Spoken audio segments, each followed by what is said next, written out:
신약성경 245쪽 로마서 5장 8절 말씀입니다. 신약성경 245쪽 로마서 5장 8절 말씀입니다.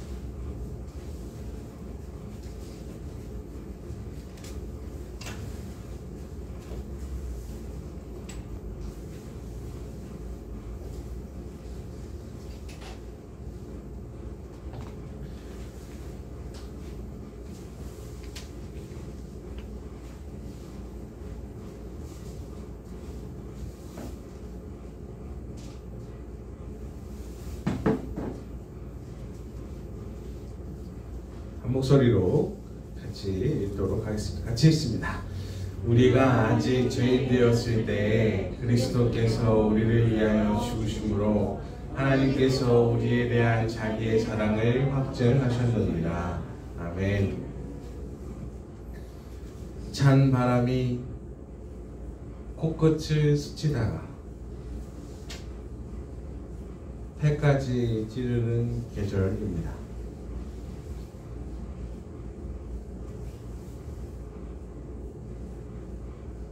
코를 찔렀는데 폐까지 찔르더라고요. 거기에 눈까지 오면 아주 그냥 사람을 찔러요. 겨울은 반복되는데 늘 겪는다 하면서도 이 쓸쓸한 씁쓸함은 왜 적응이 안 되는 건지. 계절은 또 바뀌고 더워도 추위도 계속 반복이 되는데 적응이 안 되는 거 보면 참 신기해요. 춥다고 장갑을 끼고 가뜩이나 머리도 없으니까 비니도 쓰고, 제가 비니도 써요 여러분. 이게 없으니까 이렇게 싹 비니 싹 써요. 두꺼운 갑옷 같은 패딩을 입고, 옷이 얼마나 무거운가. 갑옷이에요, 갑옷. 그리고 따뜻하게 이러고 해도 아무리 따뜻하게 입은들 밖에 나가면 춥습니다. 이게 추운 건 어쩔 수가 없어요. 이렇게 춥고 씁쓸할 때 우리는 찾습니다. 따뜻한 걸요. 그래서 따뜻한 아메리카노 한 잔, 아니면 속 든든하게 뜨끈한 국물 있는 밥을 든든하게 먹으면 추웠나? 이런 생각이 들더라고요. 그럼 우리 신앙인들에게는 무엇이 우리를 따뜻하게 하나? 그런 생각을 하다가 본문을 찾았어요. 우리가 아직 죄인 되었을 때 그리스도께서 우리를 위하여 죽으심으로 하나님께서 우리에 대한 자기의 사랑을 확증하셨느니라. 씁쓸하고 쓸쓸한 이 추운 찬바람이 부는 코끝을 스키며 폐까지 찌르는 이 추운 계절에 우리를 따뜻하게 한 건 하나님의 말씀 십자가뿐이구나, 이런 생각이 들더라고요. 우리가 아무것도 자랑할 것이 없는 죄인이었을 때 하나님은 우리를 그냥 내버려 두지 않으셨고, 오히려 우리를 위하여 예수님을 보내셨고, 예수님은 자기 사랑을 증명하기 위하여 십자가에서 죽으셨습니다. 자기 사랑을 증명하기 위하여, 자기의 사랑을 확증하기 위하여 십자가에서 돌아가셨어요. 오히려 우리는 정말 아무것도 모르는 죄인이었을 그때 말입니다.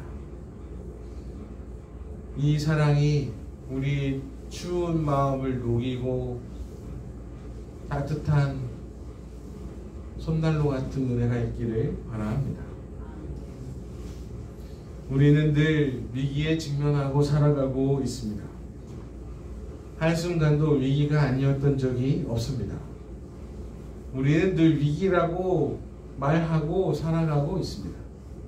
심지어 우리가 경제대국임에도 불구하고 우리 말하는 건 항상 위기다. 재밌는 건 1970년대, 80년대에도 그 경제를 살립시다 여러분 막 이러면서 살았어요. 늘 위기였어요. 위기 아니었던 적이 없어요. 그렇기 때문에 우리가 늘 힘들었고 위기였고 위태로웠고 늘 긴장감 속에 살았기 때문에 늘 도전이었고 늘 시험이었고 늘 새로운 도약이었습니다. 위기가 없이 도전이 없이 시험이 없이 가만히 머물러 있는다면 그냥 도태될 뿐이에요. 이런 새로운 도전 속의 위기의 순간을 지나며 우리는 스스로를 단련했고 더 강한 사람으로 거듭났습니다. 우리는 시련 속에서 새로운 힘을 얻고 그 힘이 우리를 진일보하게 만든다는 것을 경험으로도 알고 있습니다. 신앙생활도 마찬가지입니다. 때로는 인생의 겨울 같은 차가운 순간들을 만날 때가 있습니다. 하지만 하나님께서 우리와 함께 하신다면 그 차가운 순간이 나를 더욱더 강하게 만들고 새로운 은혜의 시작점이 될 줄로 믿습니다. 겨울은 씁쓸하고 쓸쓸한 계절이지만 십자가는 그 차가움을 따뜻한 사랑으로 바꿉니다. 예수님께서 십자가에 달리셨을 때 그 자리는 죽음의 자리였고 고통의 상징이었습니다. 그러나 그 십자가는 이제 우리를 구원에 이르게 하는 또 희망을 삼게 하는 은혜의 상징이 되었습니다. 우리는 기억해야 합니다. 십자가의 사랑은 우리가 고통 속에 있을 때에 가장 빛납니다.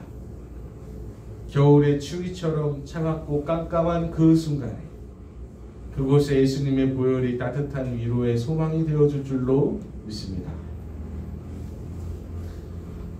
아주 찬바람이 코를 지치고 폐를 찌르더라니까.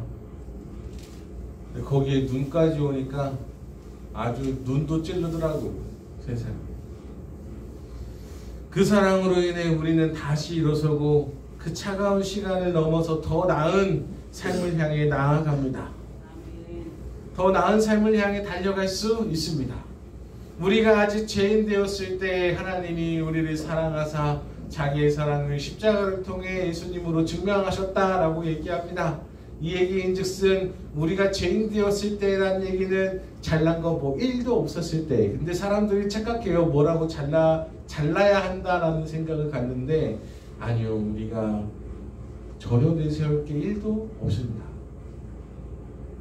뭐 내세울 게 1이라도 있다면 그건 위선자요. 나쁜 인간입니다. 하나님 앞에 내세울 수 있을 만한 건 단 1도 없습니다. 제가 그 지난 중에 모임 가서 얼마나 좀 살짝 가스라이팅을 당했는데 내가 잘 못했나? 살짝 가스라이팅 당했어요. 마치 네가 잘 못해서 네가 성공하지 못한 거야. 그러니까 네가 더 잘해야 돼. 봐봐 나는 성공했잖아. 이런 얘기를 살짝 들어서 그래 내가 잘 못했나? 근데 있잖아요. 그게 아니고 하나님은 우리의 모습이 어떠하든지 아무 상관없이 그 십자가의 사랑을 이미 보여주셨고 나를 사랑하신다고 얘기하고 계세요.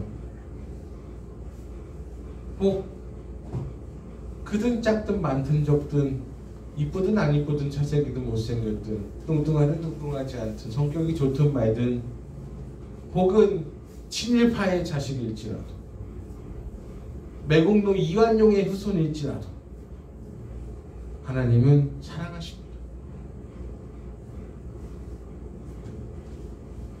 어떤 사람이 뭘 잘하든 못하든 그러할지라도 어떤 아픈 순간에 있을지라도 하나님은 사랑하신다고 이미 보여주셨어요. 자기의 사랑을 확증하셨다고 하시죠.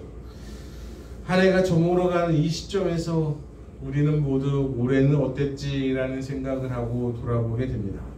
때로는 실수한 것과 실패한 것이 떠오를 수 있습니다. 그러나 중요한 것은 하나님께서는 우리에게 항상 새로운 것을 주신다는 겁니다. 새해가 바뀌었다고 뭐 사람이 바뀌나? 그건 아니에요. 새해가 바뀌니까 새로운 결심을 하는 사람이 바뀌는 거지. 날짜가, 시간이 우리를 바꿔주진 않습니다. 우리가 어떻게 믿고 살아가는가가 중요한 거지. 그러니 이 날짜가 바뀌는 이 순간에 새로운 결심을 하시기를 바랍니다. 그래서 항상 새로움으로 우리를 이끌어 가시는 주님의 은혜를 체험하며 살아가는 은혜가 있으시기를 바랍니다. 이사야 1장 18절에도 이와 같이 말씀하십니다. 너희 죄가 주홍 같을지라도 눈과 같이 휘어질 것이요 진홍같이 붉을지라도 양털같이 희게 되리라 라고요. 우리가 모자랄 수도 있죠. 못할 수도 있어요. 아니면 특출나게 잘하는 사람일 수도 있습니다. 어떠하든지 간에 하나님이 우리를 양털같이 그리고 흰 눈처럼 하얀지게 해주실 거라고 말씀하고 계시고 계십니다. 우리 하나님 과거를 묻지 않으세요.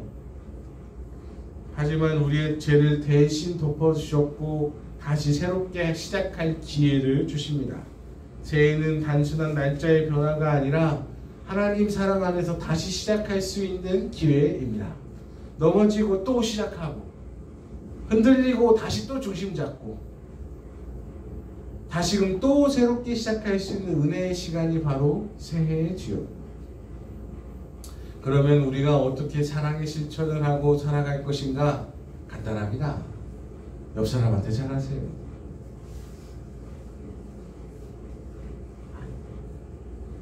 뭐 여러분 위대하고 거창하고 막 우리가 이 청주를 변화시키자 뭐 이런 그런 슬로건 필요 없습니다. 간단해요. 옆 사람한테 잘하세요. 뭐 별거 있습니까? 내 주변 사람들한테 선대하는 게 가장 큰 은혜지. 다 나와요. 있잖아요. 알게 모르게 그 말은 안 하고 있어도 다 평가하고 있어요. 그러니까 내가 잘해야지. 내가 한 번 더 참아줘야지. 내가 한 번 더 은혜의 손길을 내밀어야지. 그러면 돼요. 모르는 것 같아도 다 알더라고요. 이런 사랑의 손길을 내미는 한 해가 되시기를 바랍니다. 물론 또 이제 나는 그렇게 못하니까 은혜를 못 받는 거 아닌가 이렇게 생각할 필요는 없어요.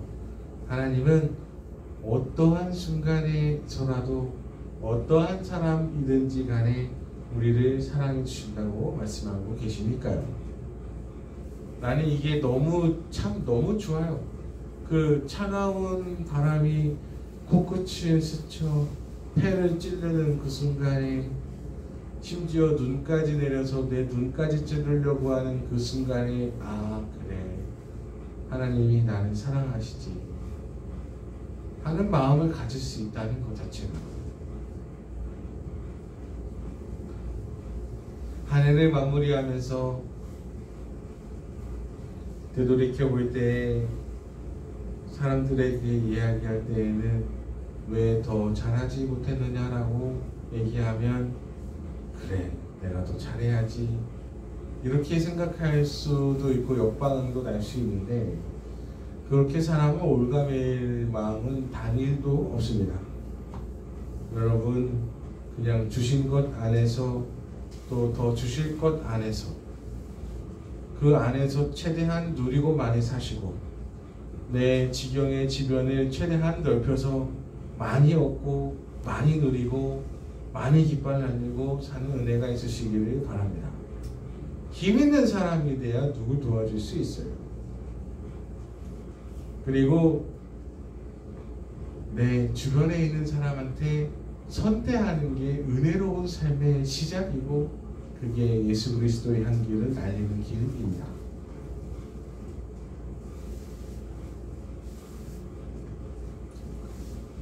때때로 힘들 때마다 주님의 사랑을 생각하며 살아가는 은혜가 있으시기를 바랍니다. 우리는 늘 위기였고 위기 아니었던 순간이 없어요. 위기 아니었던 순간이 단일도 없습니다. 예전에 이거 하나만 하고 마칠게요. 제가 옛날에 프라이드 베타를 타고 다니던 시절이 있었어요. 물론 뒤에 프라이드 베타라고 가스와 기름이 병행되는 그런 차였는데 그때 당시에는 거의 혁명적이었죠. 그런 차를 타고 다니던 시기가 있었는데 신탄진에 보면 굴다리가 있어요. 신탄진 굴다리 지금도 있죠.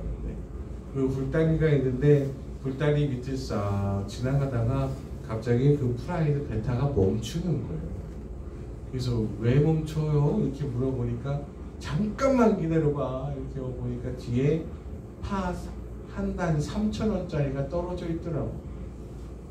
그래서 그것을 냅다가서 주워 왔어요. 그날 저녁인가는 이제 그러니까 우리식 표현으로는 전구지 지짐을 먹었죠.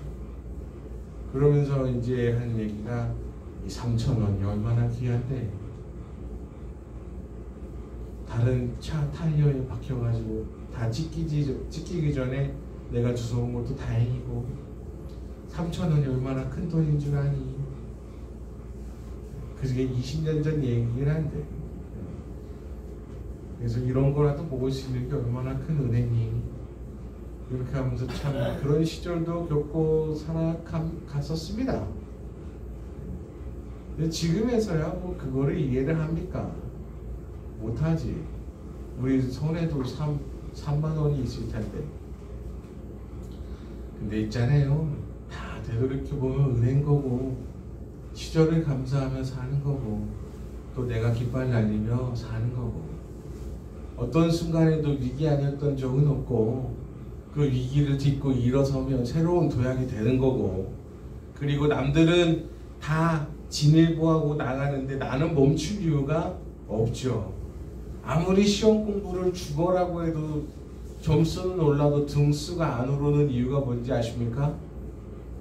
내가 이만큼 공부해서 4등을 하려고 하는데 3등, 2등, 1등은 이만큼 공부해서 3등, 2등, 1등을 하니까 그런 거예요. 노력을 더 하니까. 그러니까 등수는 안 오르는 거예요. 내 앞에 애들은 더 열심히 하니까. 여러분 우리 좀 치열하게 살 필요도 있습니다. 내년 한 해에는 더 많이 누리고 많이 갖고 많은 행복 가지면서 주변 사람들에게 있는 힘도 나눠주는 은혜가 있기를 바랍니다. 하나님의 사랑은 우리가 어떠하든지 간에 우리를 사랑해 주신다. 우리의 상황이 어떠하든지 간에 우리를 사랑해 주신다. 우리의 환경이 어떠하든지 간에 우리에게 늘 한결같은 은혜로 사랑의 시선을 베풀어 주고 계십니다. 이 따뜻한 은혜가 내년에도 가득 있으시기를 주님의 이름으로 축복합니다. 기도하겠습니다. 좋으신 하나님 감사합니다. 우리에게 한결같은 사랑으로 사랑의 시선